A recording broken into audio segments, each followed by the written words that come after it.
Brothers and sisters, this is Archbishop Weisenberger. Since arriving in Detroit this past March, I have felt nothing but warmth and welcome. Your hospitality for me and your faith have made me feel very much at home. In these first few months, I've had the great joy of meeting many of you at parish celebrations, diocesan events, at masses, and at liturgies. In every encounter, I've seen something truly beautiful. I've witnessed your deep love for Christ, your love for your local parish, your love for the Archdiocese, and your desire to see the Church of the Archdiocese of Detroit flourish for generations to come. Now, you know Detroit has its own unique spirit. It's a spirit of incredible resilience, generosity, and hope.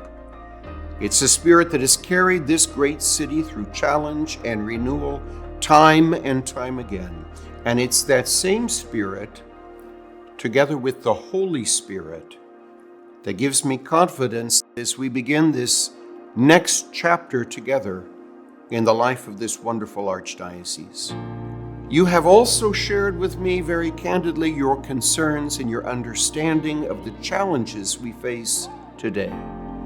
And I want you to know that I hear you. And actually, I see those challenges as well.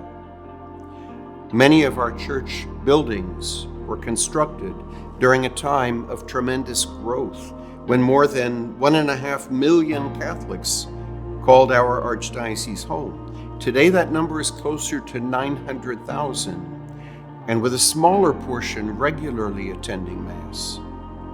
We've been struggling to maintain buildings, ministries, and structures designed for a much larger church.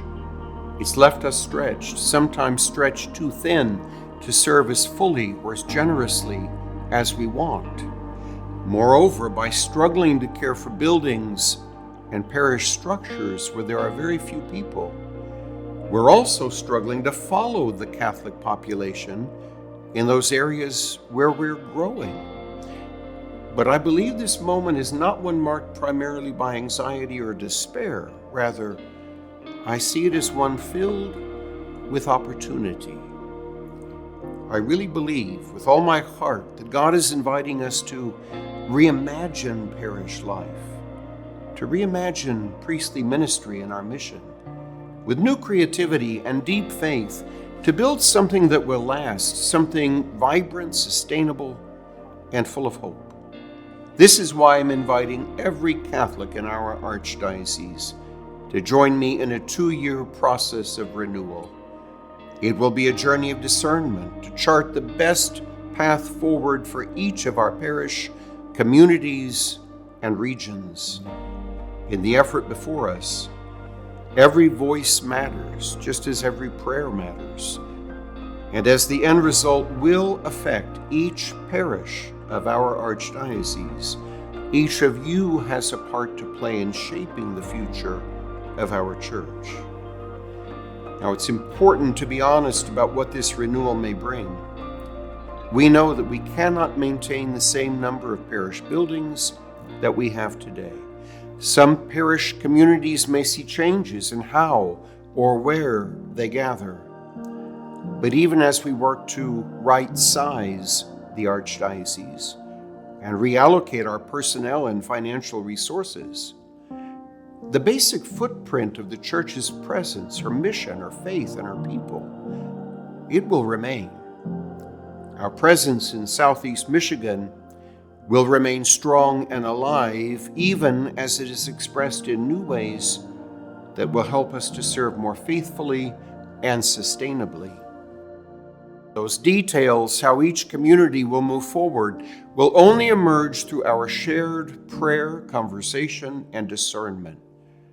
Toward that goal, our work will be guided by 3 key pillars.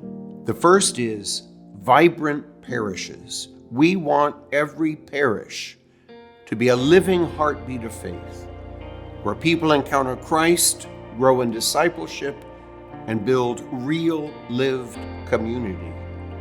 The second is flourishing priests.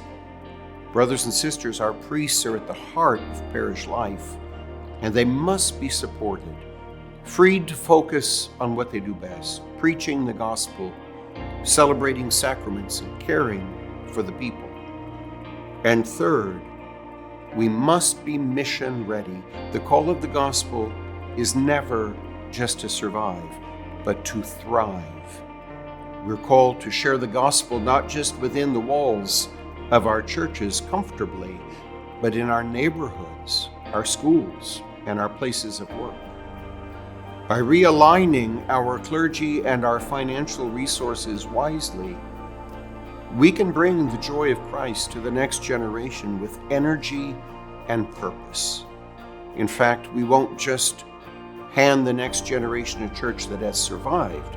We will hand them a church that is vibrant and thriving and in every way alive. Now, many leaders across our archdiocese, priests, deacons, and lay leaders, have already begun these critical conversations and will continue them in the months ahead. This coming spring, each parish will host 2 listening sessions open to all parishioners, where you will have a chance to share your insights, hopes, and dreams for the future of your local church and our archdiocese. This will be your opportunity to be involved, to help shape what comes next. In the meantime, and knowing that no venture of this nature can succeed without prayer, I am especially asking for your prayers. You will find special prayer cards at every parish and on our archdiocesan website at restructuring.aod.org, created for this time of renewal. My brothers and sisters, thank you for your generosity in your time, your prayers, and your faith. Together and with God's grace, we will build a church in Detroit that is vibrant, flourishing, and fully alive in the mission of the gospel. May God bless you abundantly.